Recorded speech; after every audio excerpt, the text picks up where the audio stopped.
It gave me an error, and it's like, don't you dare. Okay, so actually, I'm going to pass this around, and if you guys will check yourselves off. What? I don't know that you can update your picture. My faculty, well, my faculty ID still has my freshman photo. Right. I was like, I think I was 100 pounds lighter than I am way back in the freshman days, and that's been, we're getting close to 20 years ago. It still has my freshman photo. They've just never changed it, and I'm like, do you want an updated photo? You've got updated photos on the websites, and they're just kind of like, faculty ID. I was just kind of like, okay. They're not worried about me doing something crazy, I guess, so whatever.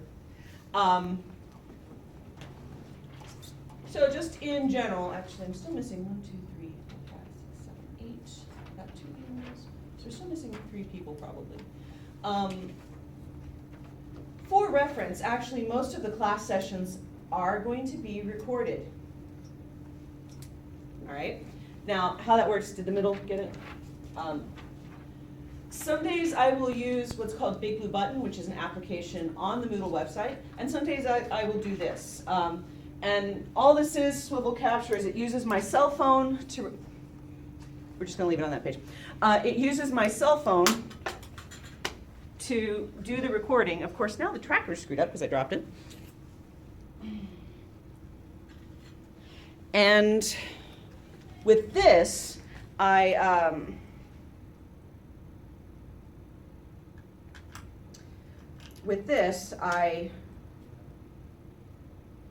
upload it to YouTube, okay?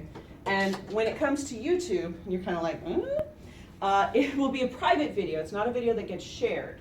I will send you a link. I'll post a link in the forums. So basically, if you miss a day, and actually it's less because if you miss a day and more because you get to doing the homework and you're like, well, I thought I understood this in the classroom. You could go back and rewatch the day's video, okay? I try to get them posted. I'm going to try to get them posted the evening after classes. Big Blue Button posts them automatically, which is one reason why I like Big Blue Button, but doesn't necessarily reliably get what's on the screen. Does that make sense? Because Big Blue Button only shows what's on my computer in the Big Blue Button app, not what's on my computer as a whole. And a lot of the times we'll just be kind of like writing on the board. So, but this is your heads up. Most class sessions will be recorded. It's not like it's going out there to the general YouTube. It will be a private video that you have a link. As long as you have the link, you can watch it. You guys familiar with that system, kind of, sort of? Okay.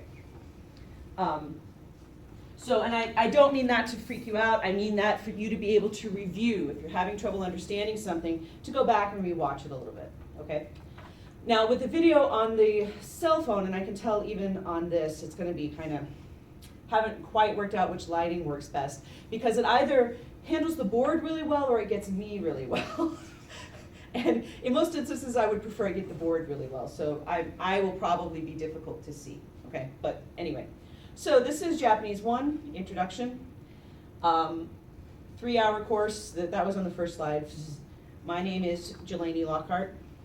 Good luck with that, Lockhart. Just, you can say Lockhart, you can say teacher, you can say sensei, whatever. Don't try to say my first name. For one, I'm not one of those casual cool teachers who's okay with that. Except the anime party people sometimes call me by my first name. But when you're in the classroom, remember to call me teacher, please. Okay? Nihongo ga shiritai. That just means I want to know Japanese language. Okay? And before I get on this actual slide, I actually want to pause and give you an idea. You're looking at me and I am clearly not Japanese, right? Believe me, I have stories to tell about being a foreigner in Japan.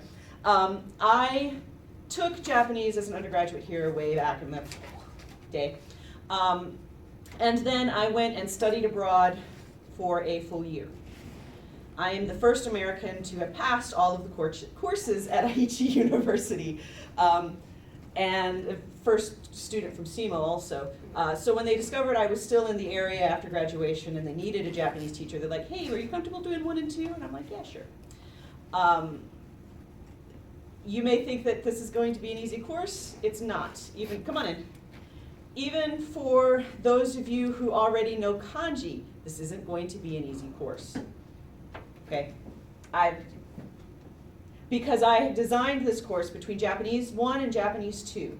My idea with Japanese 1 is that you get out of Japanese 1 and you have enough basic Japanese that you actually could kind of sort of make your way around with a lot of innocent faces and pleading expressions, you know, that you have enough basic understanding that you could have some you know, small conversation. If you had to navigate the subway, you might actually be able to figure it out with some help. I mean, subway in rural Japan is really difficult, actually, because they don't have the phonetic alphabet, which I'll talk about here in a minute. But if you've got your location written down and you go up to somebody and say, where's this?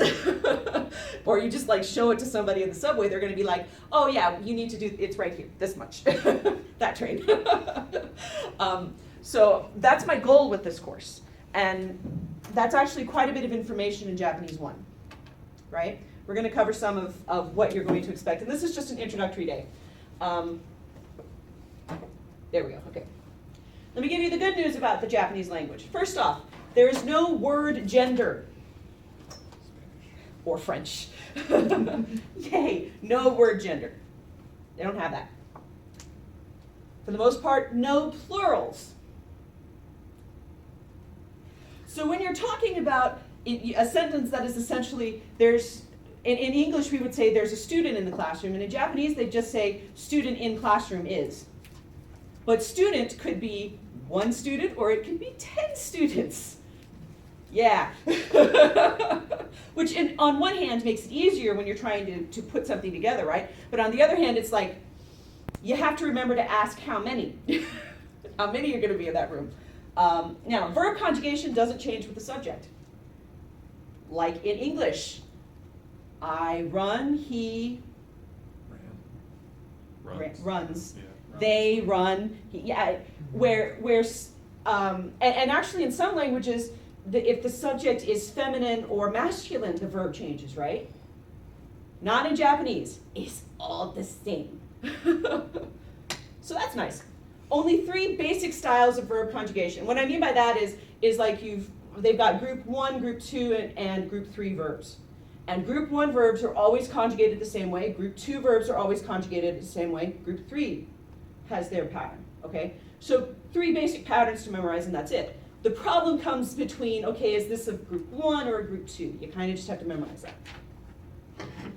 This is the one I loved. There are only 2 irregular verbs in the entire language. How many of you have studied French or Spanish? Yeah, and you're just kind of like, why am I learning these regular rules? There are so many irregulars, right? Not in Japanese. In Japanese, there's only 2 irregular verbs. Unfortunately, they're both verbs that get used a lot. But so. And you may be thinking that Japanese is way different from English. And it's true that the grammar is backwards.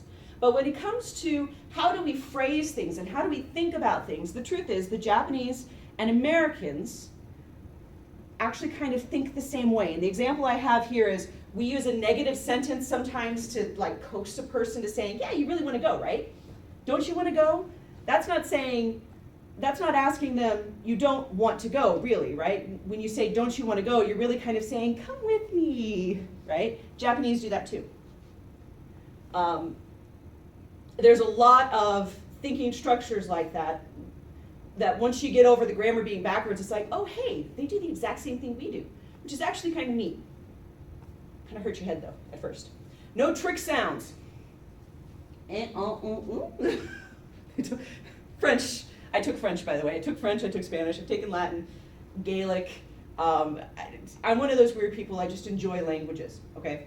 So I'm very familiar with the fun trick sounds, especially in French is what comes to mind. If you see an A in Japanese, it's always pronounced A. E, U, E, always. And in English, when you see an A, you might have 4 or 5 different sounds associated with just the letter A, right? We actually have, in English, we have 5 vowel letters, right? But we have over 26 vowel sounds. Not in Japanese. You see the vowel, you say the vowel as you see it. So that's nice, right? Yodaさんの話し方は日本語みたいです。And this is actually something that I do a lot in class, where I actually try to color code. And you may think that that's juvenile, but the point for it is for you to kind of get a grip on or a grasp on how that language does kind of relate. So Yoda's way of talking Japanese language like is, if you can think of it in Yoda voice, Yoda's way of talking Japanese language like is, okay? But in Japanese, Yoda-san no Yoda's hanashikata is way of talking. Wa is a particle. It just tells you that what's in front of it is the subject of the sentence. Has no real translation. Nihongo is Japanese language. Nitai means like, and then des is the is. So actually, in a lot of cases, if you're having trouble with the backwards grammar, especially with the basic sentence, you can kind of be like, how would Yoda say this? And go from there. So that's kind of fun. Datte is sort of like butter, however, the downside. Hi, it's okay, come on in, take a seat. The downside, Japanese has 3 writing systems. 3. Hiragana. This is a phonetic alphabet with 46 characters. You will be required to memorize and use this set this semester. Okay? And when I say phonetic, I mean it, like I said, when you see the A, it's always an A, right? So the 46 symbols actually have just like, and it goes down a, i, u, e, o, kakiko, keiko, sashi, su, se, so, down the list. And actually, those of you who have your book, if you open to the front page, just in the cover there, most of you probably have, most of your charts probably, for most of you, you actually probably already have cheat sheets written on the side. I've noticed that most of the student books, though actually several of you have new books, I'm jealous, going down the list. This is the hiragana chart right here, and you see it's curvy. Unfortunately, there's several characters that are very similar. Like if you look at the second character of the second row, and then you look at the first character of the third row. Yay! All right, but this is the basic phonetic alphabet. And then these are combination characters that we'll talk about and slight changes in sounds that we'll talk about later, okay? The second alphabet is the katakana, which is another phonetic alphabet. It also has 46 characters, but it is used for foreign words. And that's on this page. It's on the second page over here. And you see that it's mostly kind of like sharp lines, very few curves. It's anytime they're sounding out a foreign word. A foreign word that's used, or sometimes they'll say something in katakana, or they'll write something in katakana to indicate that there's a horrible accent. Like the American accent in Japanese, when I first went to Japan, it was something like, Watashi wa daigakusei desu, watashi no namae wa Lockhart desu. Okay? But the Japanese way of saying things is actually, watashi wa daigakusei desu, watashi no namae wa Lockhart desu. Not quite the same, right? A little bit different. So katakana is basically, it's sort of pulling out, it's a borrow word, or they're pulling out to say that the pronunciation is awkward, okay? And then the third set is kanji. We are not doing that for Japanese 101. And let me clarify, in hiragana, I expect you to read and write hiragana. I expect you to mostly be able to recognize katakana. Because the truth is, you don't use katakana in your everyday Japanese. Okay, even when I get a katakana word that I'm not familiar with, I sometimes stand there and go, okay. Because katakana is just not used that much, okay? So the goal with katakana is, can you recognize it, all right? The third writing system is kanji. Those are the scary borrowed symbols from Chinese, okay? Collegiate Japanese uses somewhere between 8,000 and 9,000. 8,000 and 9,000. Japanese 1, I'm not requiring you to do any, okay? Though we'll go over like numbers 1 through 10 and the days of the week symbols, which are basically the elements. but they're not required for this class. Japanese 2, however, game on. Just a fair warning there, all right? Well, actually, before I get to that, the hiragana katakana thing, to be considered, like I said, part of my goal in this course is that you could, if you had to, you could go to Japan and kind of sort of survive after 1.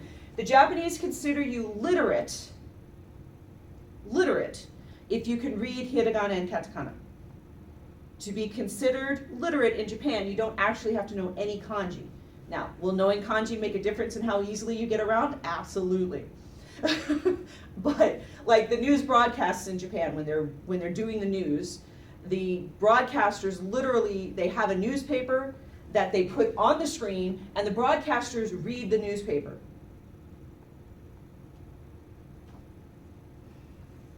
Yeah, I was just kind of like, that, okay. That's a little confusing to me, but okay. It's like you could read along with the newspaper if you wanted to, which was interesting from a study perspective and odd from a culture perspective, okay? So as far as the Japanese are concerned, hiragana and katakana, if you can do those 2 things, you're literate. Yay, so that's what we're shooting for in 1. Like I said, the grammar structure is almost like math. And the particles tell you how each phrase, remember before that Y I told you the phrase in front of it is the subject? That's how particles work in Japanese. It tells you the phrase before, how it relates to the rest of the sentence. And different particles are different relationships. Okay, so that might be good for some of you. For others of you, you're just gonna like, we'll work on it, okay?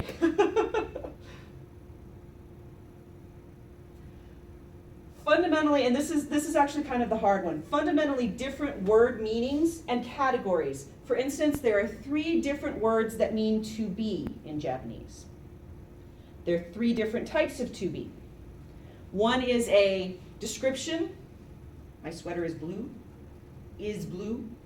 That's des. There's an existence for living things. There are students in the classroom. Are students is iru.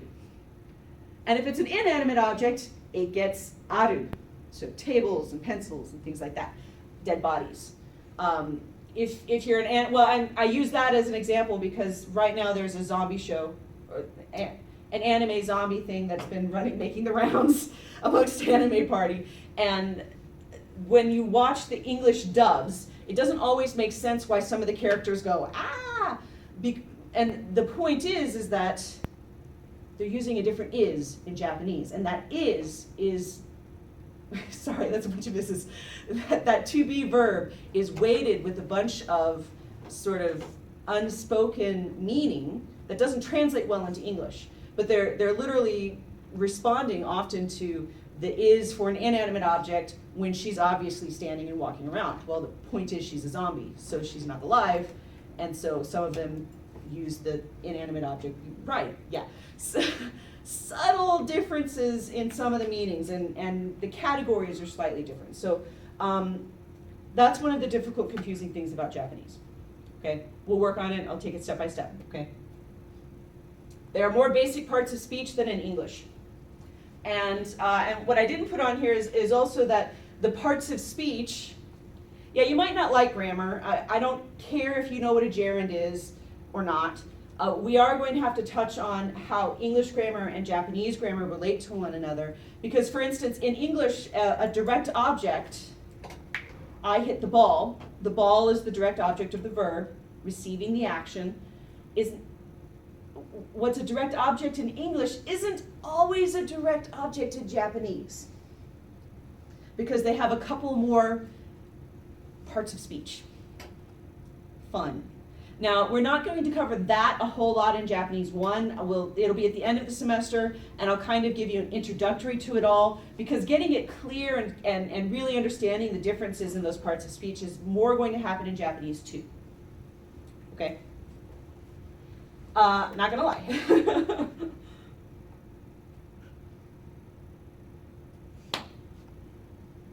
One of the difficulties with Japanese is it's not actually related to it. And when I say related, like, French and, or actually specifically French and Italian, right?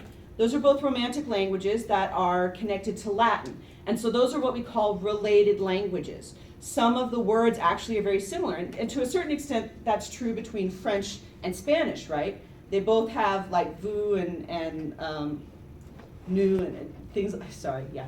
I'm trying to remember all of the tenses. They actually have very similar words in a lot of instances. Those are related languages. That's what we mean when we say related language.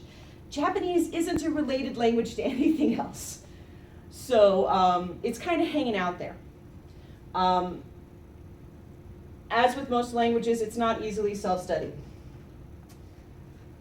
Okay, now this is a big one. If you cannot stay focused and study what I tell you to study, this course is going to suck for you. Don't, if you've been looking at other books, you've been looking at apps or whatever, don't use them while you're in this class because they're probably not going to jive with how I'm teaching you and what I'm teaching you. Okay? I need you while you're in this class.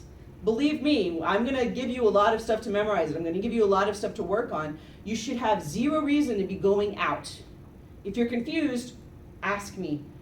I'm totally okay getting off topic of the discussion of the day to make sure everybody understands the grammar point or understands what's going on, okay? I'm not one of those teachers that's like, no, today we're covering this and we're not no, I get on side topics all the time, okay? But focus on what I'm telling you to study. I already told you that part, so. It's interesting how it's behaving with some of them. Okay. Becoming fluent, like the sound difference that I was just explaining for you, watashi wa daigakusei desu versus watashi wa daigakusei desu. You're probably going to have to go. I mean, I'm not going to lie, okay? The class that I was in Japan, I was in a course with students who had already studied Japanese for 4 years in their home country.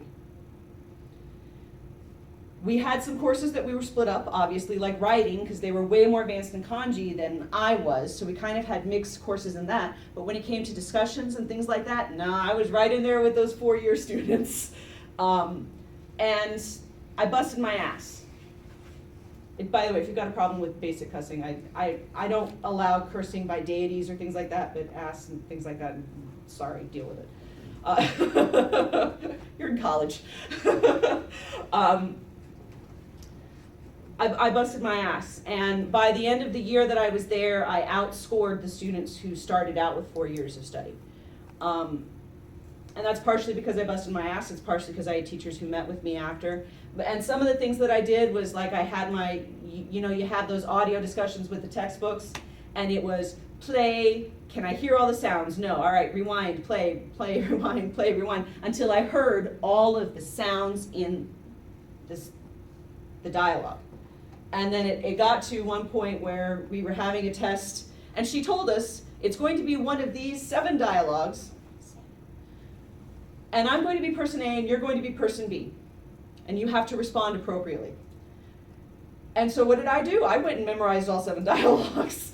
And at the end of the test, she was just kind of like, you sound like the person in the recording. And I said, I should. I memorized the person in the recording. So, I mean, you could, to a certain extent, you could do that sort of thing here and get your accent cleared up. But it's easier to do when you're abroad. Just, I'm not going to lie, because you every day when you're having to use it, it makes a difference, okay? Whatever you think you've learned from anime, forget it now. The other American who went to Japan with me, his name was Scott, and he'd had 1 more semester of study than I had. But he didn't understand the difference between kawaii and kawaii. Kawaii means cute.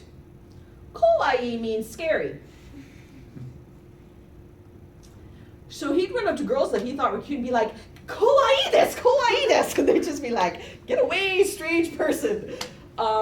Because he couldn't hear the difference at first, and he thought that he'd learned the word in anime, but he misunderstood the sounds and was saying something completely different.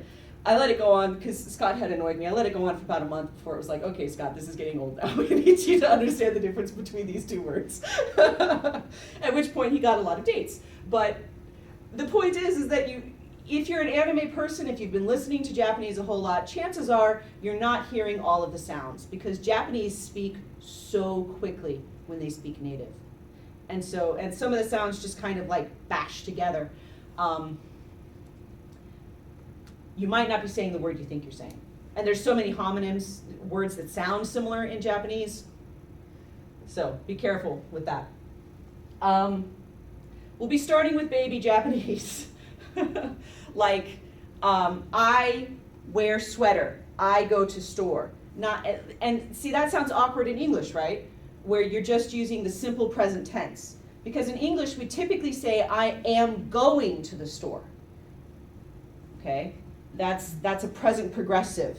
And the Japanese will say to you, well, that's not how we say it, because that's like baby Japanese. Okay, this is your warning right now. Yes, you're learning baby Japanese because that's what you need to learn first. When you put multiple verbs together, the first verb has to be conjugated one way, and then the second verb has to be conjugated another way. At this point, you guys just need to be dealing with one verb. That make sense? So yeah, we're doing baby Japanese at first. Just understand that, okay? Don't argue with me. Yes, you can have all the Japanese friends, and do make Japanese friends and have Japanese conversation. But when they say, well, that's not how we'd say something, of course it isn't. I just told you, of course, we're not doing that in Japanese 1. You will get it by Japanese 2, but in Japanese 1, pretty simplistic grammar, okay? And this is just my straight up warning. We'll have a few frank, weird, crazy discussions because frankly the Japanese can be quite weird. If you don't believe me, just go and Google hard gay and natto, hard gay and natto, and don't watch it around children. Hard gay is a comedian who dresses in really tight leathers and short shorts, and he likes shock value. And the natto episode is where he's trying to find a kid that likes to eat natto. Do you guys know natto?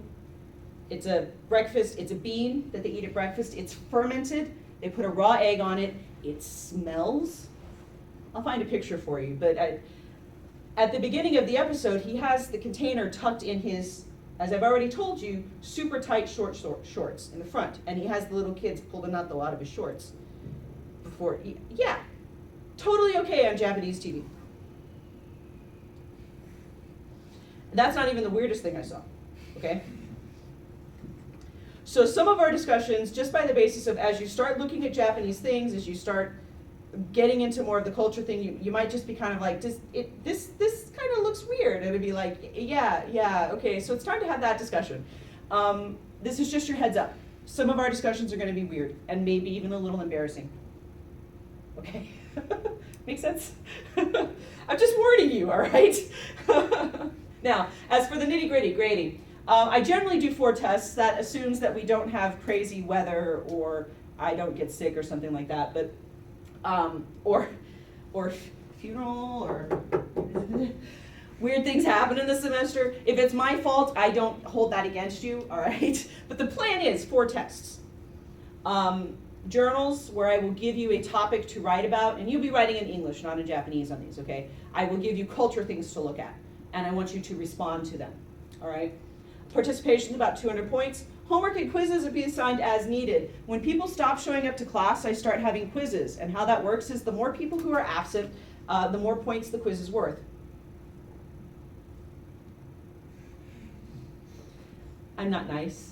Kind of evil, actually, so just keep that in mind when you want to skip. Same thing with homework. If I feel like you guys have got a point, then I'm not going to give you homework. But if I feel like you're having trouble with it, you're going to get more homework, okay? So those points kind of float depending on how much actually gets assigned. Basic grading, 90s A, 80s B, 70s C, lower F. I don't do Ds. I don't get Ds. I don't understand why the university does Ds. Because it's like, it's passing, but it doesn't count. Like if you got a D in this course, you couldn't take Japanese 2. So I'm just like, no, we're not doing that. We're not doing Ds, okay? On the flip side, if you have trouble with the test, you have a bad test day, I do actually allow makeup points. One of the Chinese students said one time, punishment, post-test punishment, where you have like an extra just long assignment to make up some of the points you missed on the test. Okay, so I mean, I'm not entirely crazy and insane. So this is just some fun things, and these are pictures mostly that I took. This is a cherry blossom ceremony, tea garden. This is the dead of winter, by the way. I mean, it's like February. And it's just, the tea garden has these evergreens. And you can't really call that an evergreen, right? An ever red, an ever purple. The tree is always red and purple. And then when it comes to spring, there's other plants that bloom around these. But even in the dead of winter, the tea gardens are colorful. That's the Golden Temple. That's another temple in Kyoto that I just was kind of like, well, this is the exact opposite of the Golden Temple. The Golden Temple is actually gold, by the way. It's gold-plated, gold-leafed. And that picture that I took actually was right after they'd finished renovating it. So, this is the view off of Tokyo Palace, dead center of Tokyo. If you've ever seen anywhere a picture of Tokyo subways, right, it looks kind of weird when you see the map, because there's like this circle dead smack in the middle of the map, right? Sorry, it's just a student waving at me.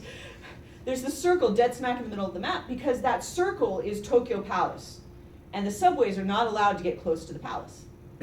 The royalty actually still functionally lives there. There's tours for public areas, but the royalty still actually lives there. So it was just an amusing picture to me, or it felt like for me, to have this great big sprawling green space in the middle of these ginormous skyscrapers. I don't know if you could see that in this picture. Those are tombstones. Because the Japanese, by and large, cremate, they don't have big funeral plots. So when you visit a graveyard, especially an old graveyard, all you see is just like this wave of tombstone headers. And a tombstone header might be for a single person, or it might be for a family. And if it's for a family, it's sort of a big space, but still just like this wave of tombstones. And for an American who's used to seeing sort of spread out graveyards, right, this is a little disconcerting. And if you go through Kyoto, you'll like turn a bend, and all of a sudden the whole hillside is tombstones. It's like, oh. It was I don't know what I was expecting, but it wasn't that. This is me way back in the day, when I was saying that I still have my photo from whenever I was a freshman. This is back when I was skinny. Lots and lots of festivals. This little kid walked up to me and he wanted help petting the horse. I had just helped. There was a Russian girl who was with me. She was in the same program.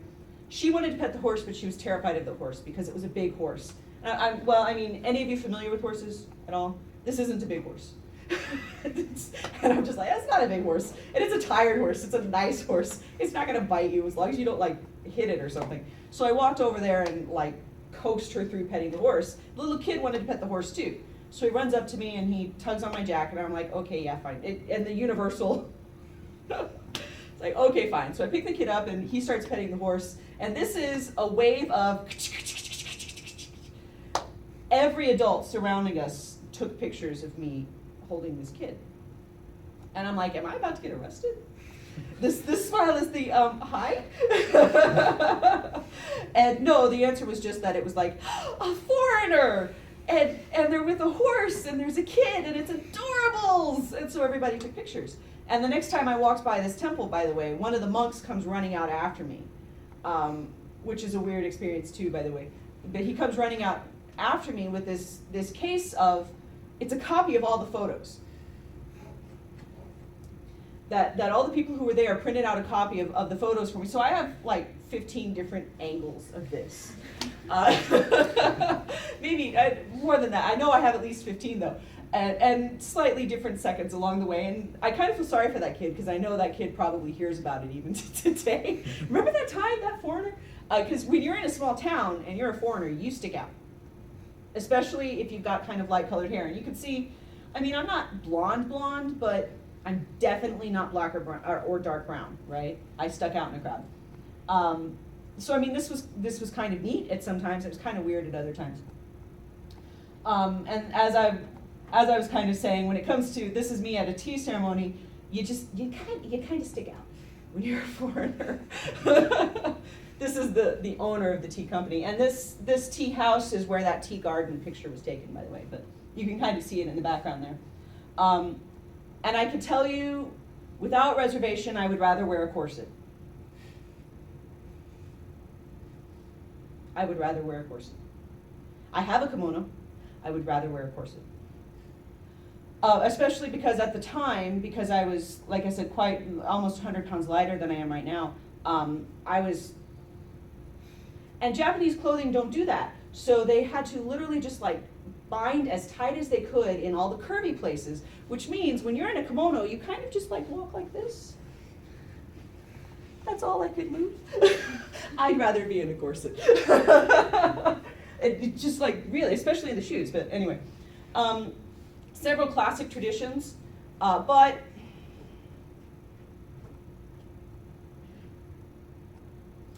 that's that dancer without makeup. If you didn't know that, all the kabuki, pretty dressed women in the standard, in those dances, classic dances and things like that, those are all men. All of them. Saotome Taichi is actually pretty popular right now. He's actually about to retire because he's in his 20s and doesn't quite look as feminine as he used to. He has a child recently, but he was well known for actually bringing back some of the traditional dances and modernizing some of them. You'll see some of his stuff later. And I met several Japanese that I was just kind of like,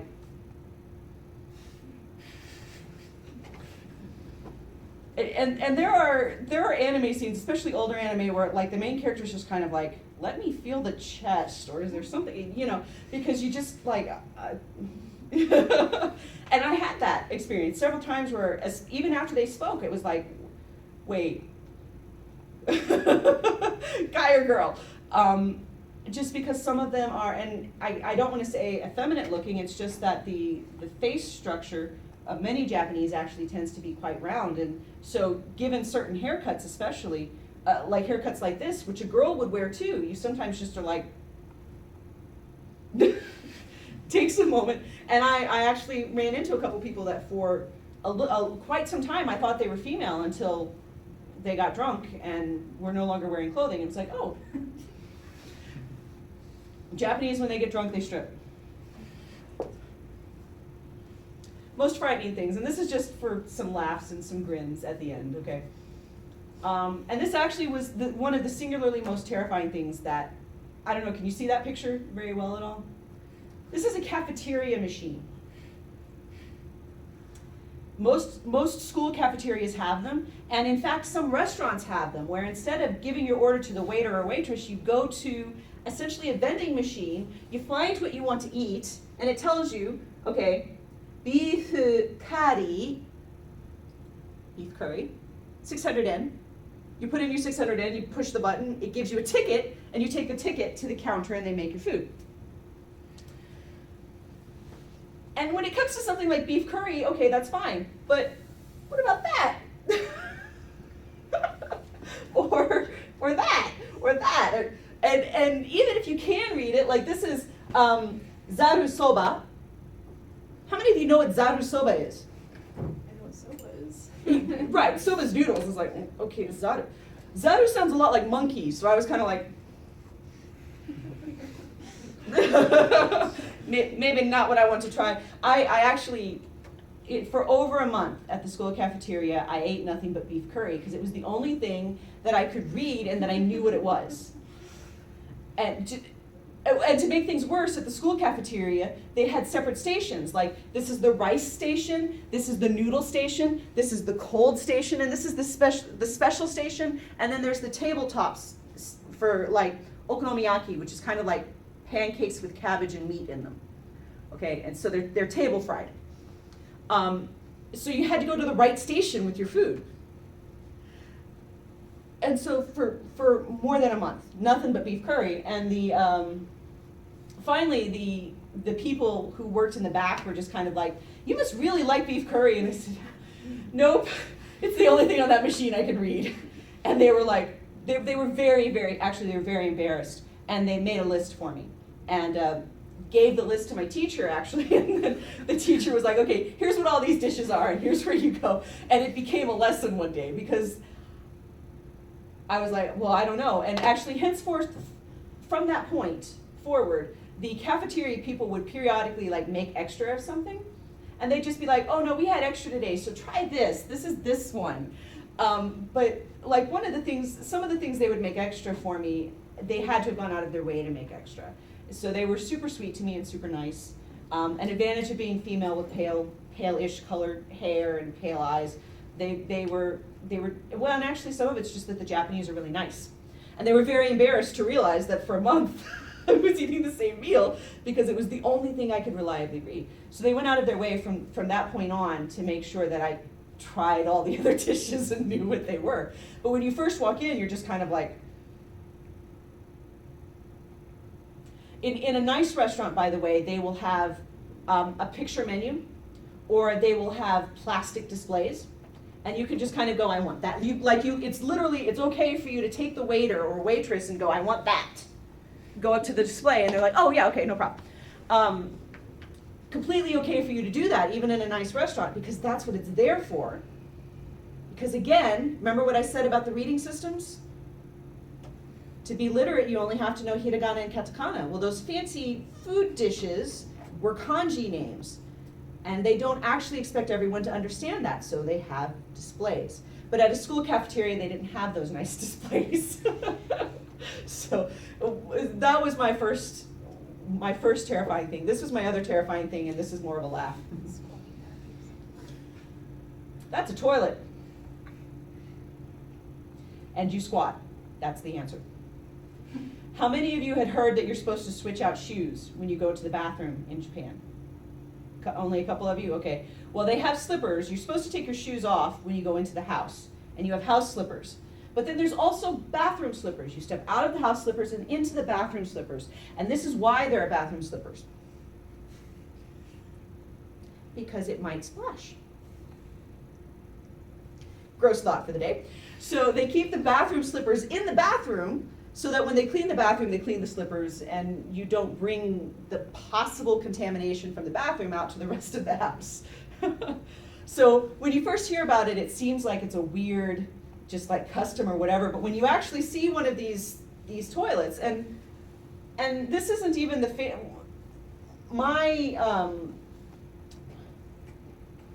the house that I lived in, we had 2 shared toilets on the floor, a shared shower, and shared washer machines. My house had one of these, of course, but it also had where you wash your hands was above this, and when you flush the toilet, the clean water would go and run at the sink that was above, and you wash your hands, and then that gray water was in the reservoir for the next time you flush the toilet. Which is actually, I mean, it's a good water saving idea when you think about it, though you have to wash your hands quickly. It's like, oh wait, let's go. And they're actually healthier for you, by the way, once you learn how to do it, but it does require balance. I want you to think about squatting next time you have to go to the bathroom. Yeah. So Japanese toilets are actually kind of terrifying. Those are the last of the photos that I prepared for you guys. You should